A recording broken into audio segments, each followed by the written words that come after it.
Hi followers, ഞാൻ നാട്ടിലേക്ക് വന്നിട്ടുണ്ടെങ്കിലേ എൻ്റെ പ്രധാനപ്പെട്ട എൻ്റെ ഹോബിയിൽ ഒന്നാണ്, എനിക്ക് ശീലമായതാണ്, അല്ലെങ്കിൽ എനിക്ക് ഇഷ്ടമുള്ള സംഭവമാണ് തേങ്ങ പൊളിക്കുക എന്നുള്ളത്. നിങ്ങൾക്ക് തേങ്ങ പൊളിക്കാൻ അറിയോ?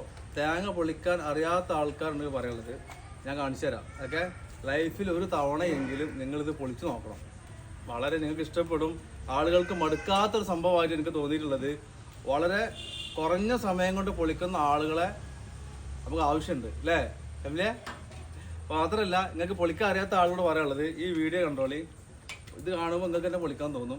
ഞാൻ എന്തായാലും ഓരോ വരവിലും ഓരോ തേങ്ങ പൊളിക്കാറുണ്ട്. അപ്പോൾ ഈ വെക്കേഷനിൽ പൊളിക്കാൻ പോകട്ടോ. മെഷീൻ കൊണ്ട് പൊളിക്കുന്ന ആളുകളുണ്ട്, മെഷീൻ ഇല്ലാതെ പൊളിക്കുന്നുണ്ട്, ഒന്നുമില്ലാതെ വെറും കൈ കൊണ്ട് പൊളിക്കുന്ന ആൾക്കാരുണ്ട്. എനിക്കെന്തായാലും മെഷീൻ ഇല്ലാതെ പൊളിക്കാൻ പറ്റില്ല, മെഷീൻ മസ്റ്റാണ്. തേങ്ങ കൊലുങ്ങുന്നുണ്ട്. ഇപ്രാവശ്യം നല്ല മഴ, ഇന്നൊരു മഴ ഇല്ലാത്ത ഒരു ദിവസമാണ് ഇന്നലെ ഒരേ മഴയാണ്, നല്ല തണുപ്പുണ്ട്, കുളിരുണ്ട്. അപ്പോൾ പോലെ വളരെ ഈസി ആയിട്ട് തേങ്ങ പൊളിക്കണം എന്നുണ്ടെങ്കിൽ കമൻറ്റ് ചെയ്തോളി, അല്ലെങ്കിൽ മെസ്സേജ് ചെയ്തോളി, ഞാൻ വന്ന് പൊളിച്ചു തരാം.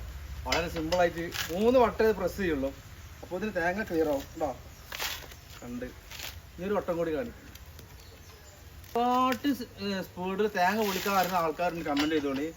ഞാൻ നാട്ടിലേക്ക് വന്നാൽ ഇതന്നെ പരിപാടി. ലൈഫിനെ സഹായിക്കുക, തേങ്ങ പൊളിച്ചു കൊടുക്കുക. ഈ രസകരമായ രീതിയിൽ ആരെങ്കിലും തേങ്ങ പൊളിക്കണം എന്നുണ്ടെങ്കിൽ എന്നെ വിളിച്ചോളൂ, ഞാൻ വരാം. ഉണ്ടല്ലേ? എത്ര പെട്ടെന്നാണ് തേങ്ങ പൊളിച്ചത്. ആരെങ്കിലും വേണമെന്നൊരു കമൻറ്റ് കേട്ടോ, ഞാൻ വന്ന് പൊളിച്ചുതരാം.